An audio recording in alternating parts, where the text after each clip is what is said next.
දැන් ඉතින් කසාද බඳලා කොච්චර කල්ද? දැන් ඉතින් කාලා බීලා කොච්චර හිටියත් වැඩන්නේ. ගෙදරින් අරන් ආපු ඇඳුමමයි අපි අඳින්නේ. ඇඳුම් කැලක්වත් ගම්මුද?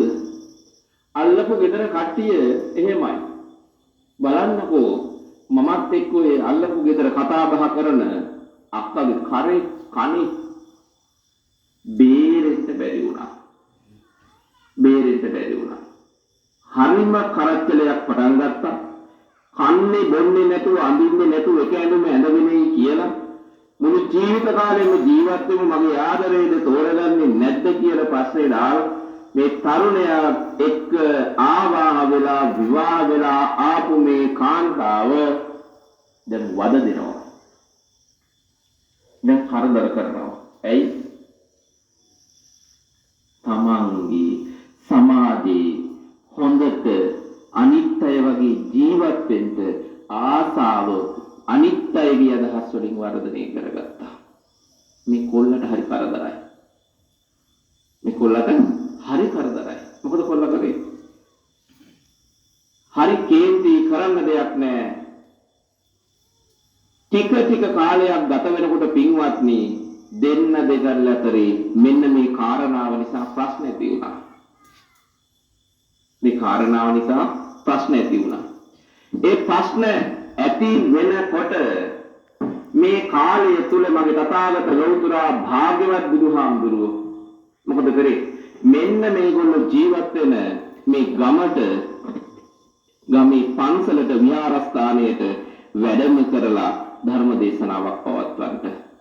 මේක ආරංචි වෙනවා මේ තරුණයාට. ආරංචි වුණා මොකද කරන්නේ? මේ තරුණයා කියනවා නෝනට දැන් දෙන්න විරසක වෙලා. නෝනට කියනවා මොකද්ද? බුදුහාමුදුරුවෝ ඇවිල්ලා මං යනවා පන්සලට බණ ටිකක් අහන්න. නෝනා ගාලා කැමති නම් යන්න කිව්වා. මේ මිනිස්සයා ධර්ම ශ්‍රවණය කරන්න ගිහිල්ලා ධර්මශාලාවේ කොණේම වාඩි වෙලා බණ අහනවා. බුදුහාමුදුරුවෝ බොහෝම ලස්සනට මේ මට කියන්නේ කියලා දැනෙන විදිහට සරලව දීර්ඝ ධර්ම දේශනාවක් සිද්ධ කළා. මේ ධර්ම දේශනාව ශ්‍රවණය කරාට පස්සේ මේ තරුණයාට හිතෙනවා මගේ පින්වත්නි මහාන වෙන්න හිතෙනවා. මහාන වෙන්න හිතුනහම ගෙදර එනවා. ගෙදර ඇවිල්ලා නෝනට කියනවා මම මහාන වෙන්නද? ගෙදර හිටියත් වැඩක් නැහැනේ.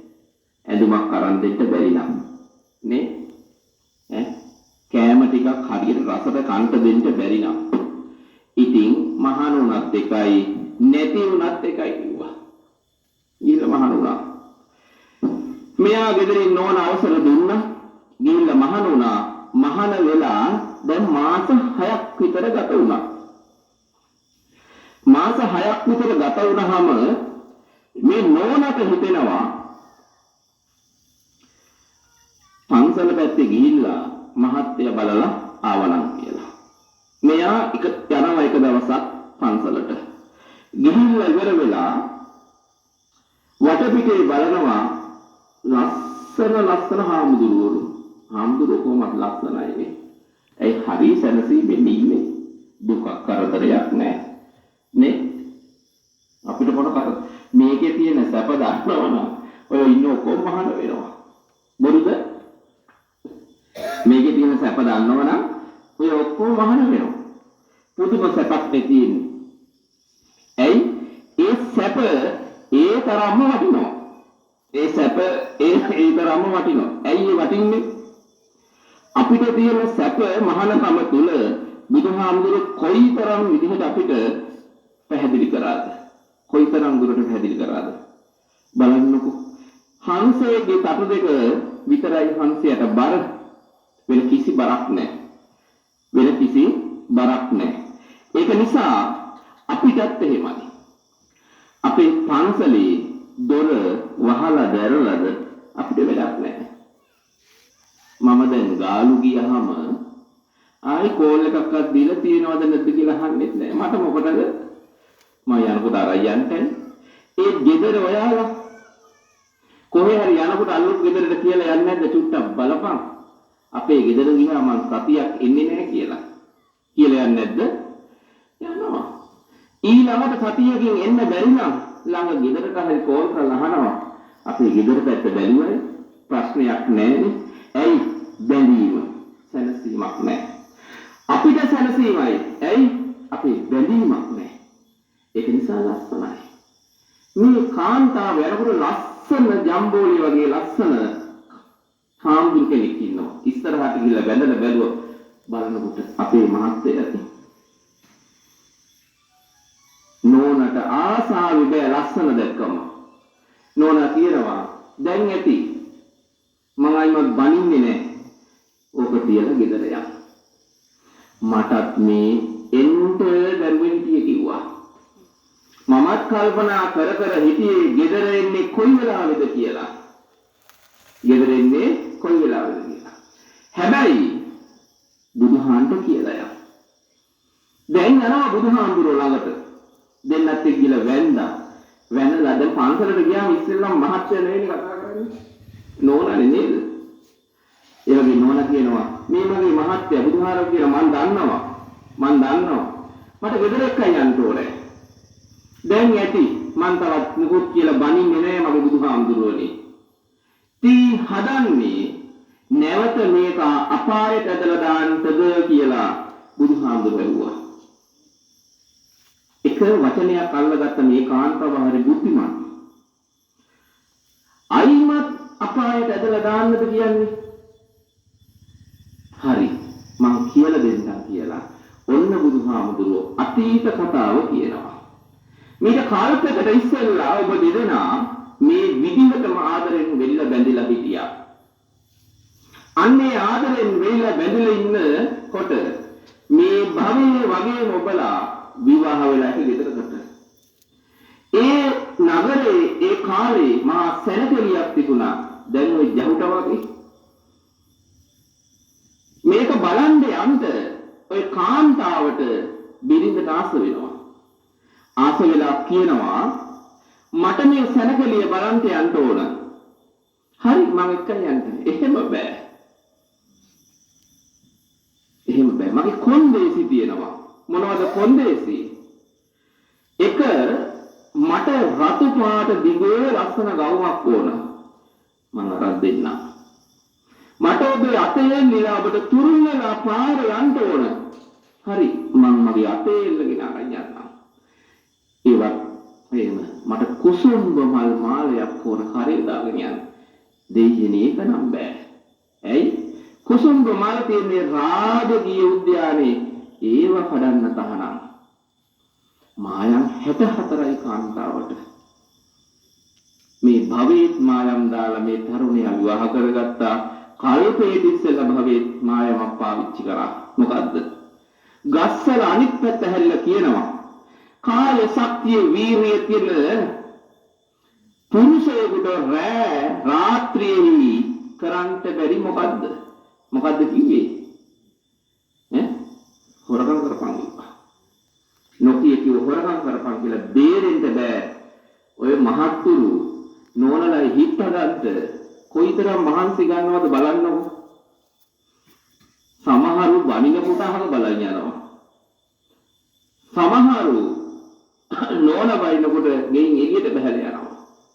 කොච්චර තේන්තියාවත් නෝනකට වැඩිය මහත්තුරු උත්සාහ ගන්න නැද්ද? තමන්ගේ නෝන සන්තෝෂයෙන් තියන්න නැද්ද? කියන්නේ නැහැ. මේ තරුණයාත් බලන්න පුදුම ආදරයක් රැ පනිනවා රාජකීය උද්‍යානයේ. මල් කඩ ඉද්දී මේ මිනිසයා රාජපුරුෂයාට අහු වෙනවා. රාජපුරුෂයන්ට අහු වුණාම මොකද වෙන්නේ? අල්ලගෙන ඇවිල්ලා තුන්මන් හන්දියේ උල තියනවා.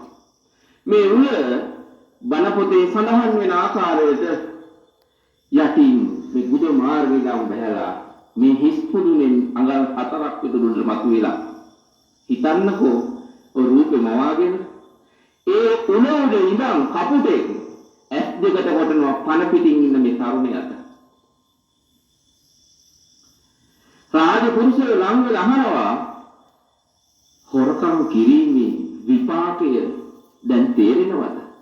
මට මේ කපුට කොටන එකවත් මට මේ උල බහින එකවත් කිසි වේදනාවක් නැහැ.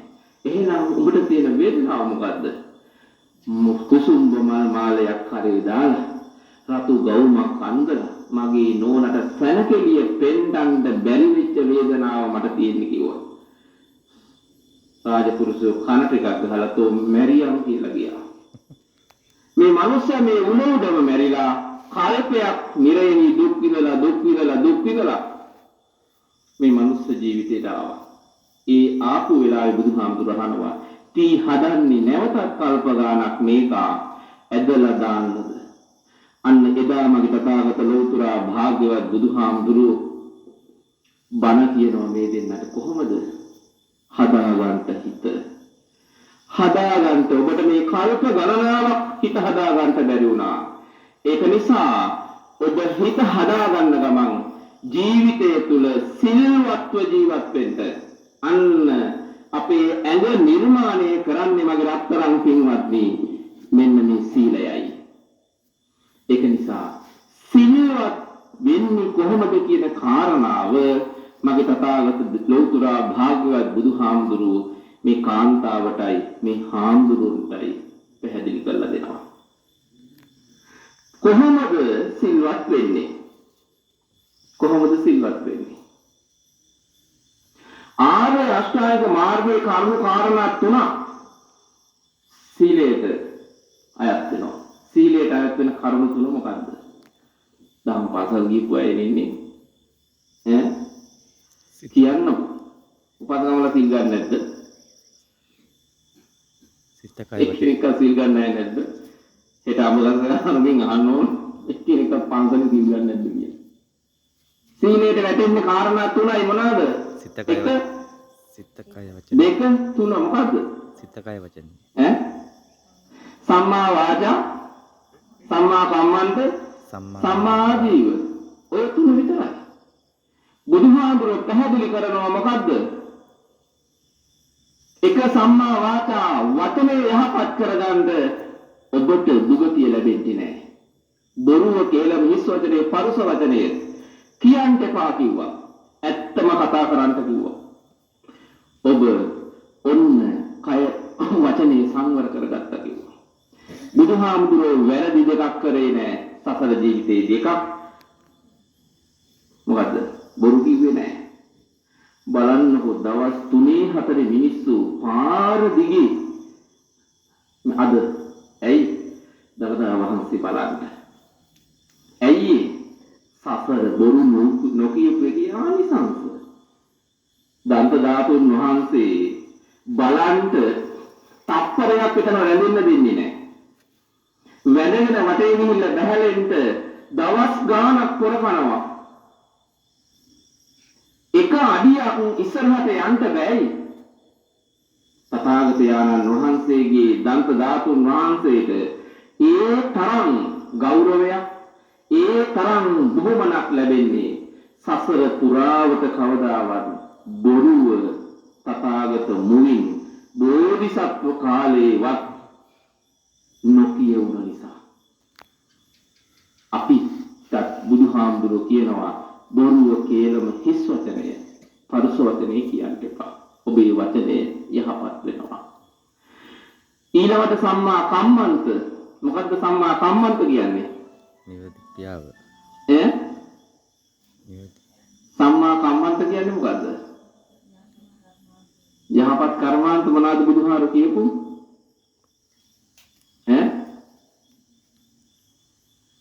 යහපත් කර්මාන්ත මොනවාද? එකක්වත් දන්නේ නැහැ නේ. සම්මා කම්මන්තට කාරණා තුනක් වැටෙනවා මතක තියාගන්න. ඔය අමතක වුණොත් නිවන ගොඩාක් ඈතට යනවා. මොකද යම් දෙයක් වැරදි කියලා දන්නේ නැත්නම් ඒ වැරද්ද අපිට හදාගන්න බෑ. මොනවාද සම්මා කම්මන්ත කියන්නේ? ප්‍රාණඝාතය, අදත්තාදානය, කාම මිත්‍යාචාරය. ඔය කාරණා තුනෙන් 4 ආකාරයකට නිදහස් වෙන්න කිව්වා. මෙන්න මේ 70 ටික හිතන්නකෝ මේ හතර ආකාරයේ අපේ මුතුන් මිත්තු කොච්චර දන්නවද කියලා. බුලත් අතර කොළ 40ක් තියෙනවනේ. දැන් නම් නෑනේ ගණන් නිසා. ඇයි කොළ 40ක් තියන්නේ? ඇයි කොළ 40ක් අතීතේ ඉඳන් මේ දැහත් බුලත් අතට ගත්තේ?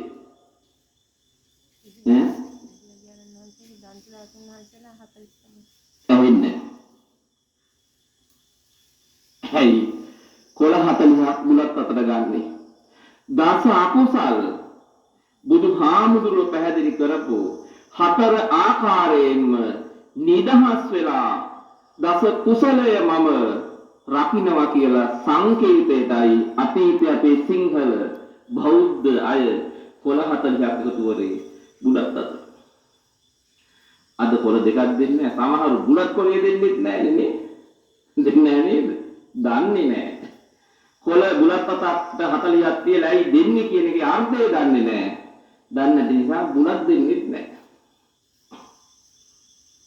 මොකද්ද මේ හතර ආකාරයේ බුදුහාමුදුරුවෝ කියනවා ප්‍රාණඝාතය කරන්නත් එපා කිව්වා. කරවන්නත් එපා කිව්වා. කරන්න උපදෙස් දෙන්නත් එපා කිව්වා. කරන ඒවුන් වර්ණනා කරන්නත් එපා කිව්වා. සොරකම කරන්නත් එපා කිව්වා. කරවන්නත් එපා කිව්වා. කරන්න උපදෙස් දෙන්නත් එපා කිව්වා. කරන ඒවුන් වර්ණනා කරන්නත් එපා කිව්වා. කාම මිත්‍යාචාරෙහි යෙදෙන්නත් එපා කිව්වා. යොදවන්නත් එපා කිව්වා. යෙදෙන්න උපදෙස් දෙන්නත් එපා කිව්වා. යෙදෙන අය ප්‍රශංසා වර්ණනා කරන්නත් එපා කිව්වා. ඔන්න ඔය හතර ආකාරයට ඔය කාරණා තුන රැක ගන්න කිව්වා, ආරක්ෂා කර ගන්න කිව්වා. ඔන්න ඔබේ කය සංවරයි. නැත්ද? සංවරයි. ඉතින් සම්මා කම්මන්ත සම්පූර්ණයි. ඊළඟට සම්මා ආජීව. මොකද්ද සම්මා ආජීව කියන්නේ? සිහිය. යහපත් දිවිපැවැත්ම අපේ මේ ජීවිතේ සරි කරගන්න ක්‍රමය, හදා ගන්න ක්‍රමය. මම මේ බොහෝ කෙටියෙන් කියන්නේ. තේරෙනවා නේද? ඒ කියන්නේ ජීවත් වෙන විදිහ බුදුහාඳුරෝ කියනවා. කාරණා පහක් කරන්න එපා. රැකියා පහක් කරන්න එපා කිව්වා. මස් මාංශ වෙළඳන් කරන්න එපා කිව්වා. අවියාවුද වෙළඳන් කරන්න එපා කිව්වා. සත්තු වෙළඳන් කරන්න එපා කිව්වා. මත්ද්‍රව්‍ය විකුණන්න එපා කිව්වා. වසවිස වෙළඳාම් කරන්න එපා කිව්වා. වාල් වෙළඳාම් කරන්න එපා කිව්වා. සත්තු බිස්නස් කරන්න එපා. ඔය ආදී කාරණා ටිකක් කරන්න එපා කිව්වා. අනිත් ඕන දෙයක් කරන්න කිව්වා. මොනවාද? ගොවිකම, හෙදකම, වෙදකම. ඔය රාජ්‍ය රැකියා, ගුරුකම්, ගුරුවරයෙක් හැටියට ඔන්න ඔය ආදී රැකියා කරගෙන ඔබේ ජීවිතේ කාටවත් කරදරයක් නැතුව ගොඩනගා ගන්න කිව්වා. අන්නේ ගොඩනගා ගත්ත තැන ඔබේ සම්මා ආජීවය සම්පූර්ණයි. පින්වත්නි, ඔන්න ඔය කාරණා ටික එකතු වුණ තැන ඔබ සීලය කියන කොටස සම්පූර්ණ කරගෙන නැද්ද? ආර්ය අෂ්ටාංග මාර්ගයේ කාරණා තුනක් ප්‍රගුණ කරගෙන නැද්ද? තව පහ ඉතුරු. සමාධි ප්‍රඥා කොටස් දෙකට වැටෙන. ඒ පහ සම්පූර්ණ වුණ තැන ඔබේ නිවන සම්පූර්ණ නැද්ද? සම්පූර්ණයි. ඒක නිසා මේ දෙදෙනාට මගේ බුදුහාමුදුරුවෝ කියනවා සිල්වත් භාවය ජීවිතයේ තුල ප්‍රගුණ කරගන්න. අන්නේ සිල්වත් භාවයේ ජීවිතයේ තුල ප්‍රගුණ කරගත්ත තැන ඔබට සුගතියමයි නිර්මාණය වෙන්නේ. ඔබට සුගතියමයි ලැබෙන්නේ. කවදාවත් ඔබ දුගතියක උප්පත්තිය ලැබෙන්නේ නැහැ. ඒ විතරක් නෙවෙයි මේ දෙන්නට කියනවා. ඔබ හරියට සීලවත් භව ප්‍රගුණ කරගත්තොත් ජීවිතය තුළ කවදාවත් මේ මනුස්ස ජීවිතය ඔබට ඊළඟ භවයට අරන් යන්න ඕන වෙන එකක් නැහැ. ඔබට මේ භවයේදීම මේ සසර දුක් නිවා කොට උතුම් නිවනෙන් සැනසෙන්න මඟ හැදෙනවා. අන්න ඒ මඟ හදා ගන්න නම් ඔබේ සිල්වත් භාවය ආරක්ෂා කරගන්න රැක ගන්න කිව්ව කොහොමද? කොහොමද රැක ගන්න කිව්වේ? සීලය රැක ගන්න කිව්වේ කොහොමද?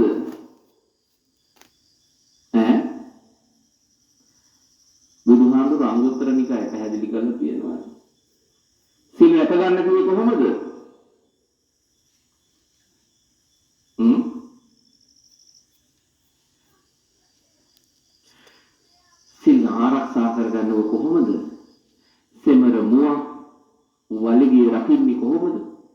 ඒ වගේ කිරලා බිත්තර ටික රකින්නේ කොහොමද? අන්න ඒ වගේ. ඉඳලා බලාගෙන ඉඳලා කාලයකට පස්සේ එකම දරුවෙක් හම්බෙන අම්ම කෙනෙක් ඒ දරුවා ආරක්ෂා කරගන්නේ කොහොමද? ඒ වගේ සිල් රැක ගන්න කිව්වා. එක ඇහක් තියෙන මිනිස්සේ ඒ ඇහ රැකගන්නේ ආරක්ෂා කරගන්නේ කොහොමද? අන්න ඒ වගේ සීලය රැක ගන්න කිව්වා. බලන්නකො බුදුහාමුදුරුවෝ ආදරින් කියන හැටි. අපිට කොයිතරම් ජීවිතේ හදාගන්න මගේ බුදුහාමුදුරුවෝ අවස්ථාව සලසලා දීලා තිබෙනවද? ටිකක් හිතලා බලන්නකෝ. අපි හදාගන්නේ නැති එක විතර නෙවෙයි ප්‍රශ්නේ. අන්න ඒ විදිහට සීලය රැකගත්තොත් කවදාවත් ඔබේ ධන හානි වෙන්නේ නැහැ කිව්වා. කවදාවත් ඔබේ ධනය හානි වෙන්නේ නැහැ කිව්වා. ඒ කියන්නේ මොකද්ද? ඔබ හම්බ කරගන්න දේවල් කවදාවත් විනාශ වෙන්නේ නැහැ කිව්වා. සිල්වත් නොවනම ඒ ධනිය විනාශ වෙනවා. විවාහක දෙන්නේ උනත් එහෙමයි. කාන්තාව සිල්වත් වෙලා ස්වාමියා සිල්වත් නොවුනත් ස්වාමියා සිල්වත් වෙලා කාන්තාව සිල්වත් නොවුනත් ධන හානිමයි ඉවෙසි තියෙන්නේ. හිතන්නකෝ කොසල් රජතුමා දැක්ක හීනයක් මොකද්ද? මිනිස්සේ පුටුවක වාඩි වෙලා වරමඩු ගොතනවා. ගොත දානවා මොකද්ද? පුටුව අත්තට. ඒ වරමඩු ඔක්කොම කැණිහිල් දේරුවක් ඉඳන් මොකද කරන්නේ? කාලා දානවා. මේක දැකපු ගමන් කොසල් රජතුමා උදේ පාන්දර දුවගෙන ගියා. කොහෙද? බුදුහාමුදුරුවෝ හම්බ වෙන්න. ඇයි රජතුමනි? මම හීනයක් දැක්ක මොකද්ද? මිනිස්සේ කිනගෙන වරමඩු ගොතනවා පුටුව යටට දානවා. කැණිහිල් දේනුවක් ඉඳගෙන ඔක්කොම කාලා. හැරිලා බලනකොට එක වරමඩක් නැහැ. ඕක අද වෙන දෙයක් නෙවෙයි. ඕක අනාගතේ වෙන්නේ රජතුමනි. ඔබට ඒකෙන් හානියක් නැහැ. මොකද්ද තේරුම මගේ බුදුහාමුදුරුවනේ? සිල්වත් නොවීම අනාගතයේ සාමියා මහත්තයා හම්බ කරලා ගෙදරට ගෙනත් දෙනදී සිල්වත් නොවන බිරිඳක් හිටියොත් මොකද කරන්නේ? නාස්ති කරනවා.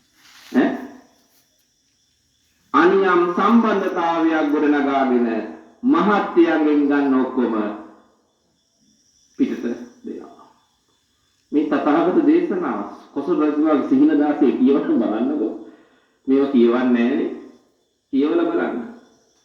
කොසල් රජතුමා දැකපු සිහින දාසේ හරියට කියවලා බලන්න. අද ඒ ඔක්කොම සිද්ධ වෙනවා. බුදුහාරේවට දීපු අර්ථය හොඳට කියවලා බලන්න. සිල්වත් නොවීම කොසල මහ රජාණෙනි අති අනාගතේ බොහෝ අය සිල්වත් වෙන්නේ නැහැ. ඒකේ විපාකයක් ඕක. විපාකයක් ධන හානිය. ඒක නිසා සිල්වත් වුණ තැන ඒ සීලය රැකගත් ආරක්ෂා කරගත්ත තැන ඔබ ධනවත් වෙනවා. ඒ වගේම බුදුහාමුදුරුවෝ පැහැදිලි කරනවා සීලේ ආනිසංස කියන තැන බොහෝ දිනාට ඕන කරන කෙනෙක් බවට පත් වෙනවලු. ඔබ මේ ආනිසංස කියනකොට හිතන්න මගේ ගැන, ඒ කියන්නේ තමන් ගැන. මම ධනවතෙක්ද? මගේ ගෙදර ධන හානි වෙලාද? බුදුහාමුදුරුවෝ බණ කියද්දී ඉන්න හැමෝම එහෙම හිතුවලු කියන කාරණාව තමන්ගේ ජීවිතයට එකතු කරගත්තලු. බුදුහාමුදුරුවෝ කියනකොට මේ දේශනාව ඒ කරුණු ටික මට උපමා කරගෙන බැලුවලු මගේ ජීවිතය තුළ මේක තියෙනවද? අපි බලන්නේ නෑනේ. බණ ටිකක් දිග වැඩි වුණාම ඉවර වෙන්නේ නැද්ද කියලා හිතෙනවා හැර. ගෙදර අය නම් එකක් ගාගෙන තියනෝනේ. අම්මලා කියනවා ගෙදරින් ඉවෙත් නෑ. පොඩි එකක් නිදි. මල කරදරේ තාම ඉවර නෑනේ. එහෙම හිතනවා අම්මලාටයි. ඇත්තටම පුංචිම කලින් නිදා ගන්නකොට මං හිතුවේ 6 මාට වාහනේ කියලා. ඒකට වාහනේ ටිකක් පරක්කුණ ආතට ගිය වාහනේ.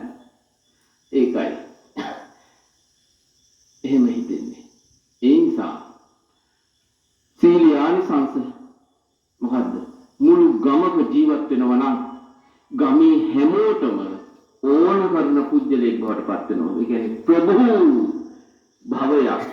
ප්‍රභු භාවයක් ඔබේ ජීවිතේට එකතු වෙනවලු. දැන් එහෙම අය නැද්ද? ඉන්නවා. දැන් බලන්නකෝ සමහර ගම්වල ඉන්නවා මොකක් හරි පොදු වැඩක් කරනකොට අර මාමගෙන් අහලා බලමු කියලා හිතෙන්නේ නැද්ද? එහෙම කතා කරනවා. සමිතියක් ගත්තම අර මාම අලුතෙන්ම සමිතියක් පටන් ගන්නකොට අර මාම සභාපති කරමු. අර මාම භාණ්ඩාගාරික ලේකම් කරමු. අරයනම් හොඳයි ලේකම් කමට නේ කියලා එකිනෙකා යෝජනා කරගන්නේ නැද්ද? සීලියානිසංස. ඔබට එහෙම ආරාධනා හම්බ වෙලා නැත්නම් සීලයේ දුර්වලතාවයක්. ඔව් සමහර ගම්වල ඉන්නවා මොකක් හරි ඇප්ලිකේෂන් එකක් අයදුම් පත්‍රයක් පුරව ගන්න ඕන නම් හම්බ වෙච්ච ගමන් අරහේ ගියාම ඔක පුරවල දෙන්නේ. එහෙමයි නැද්ද? ඉන්නවා යනවා. ඒව සීලියානිසංස. මොකද මුළු ගමේ හැමෝටම ඕන කරන කෙනෙක් බවට එයාපත් වෙලා. ඒ සීලියානිසංස. ඔබ හිතන්න ඒ ආනිසංසය ඔබට තියනවද කියලා.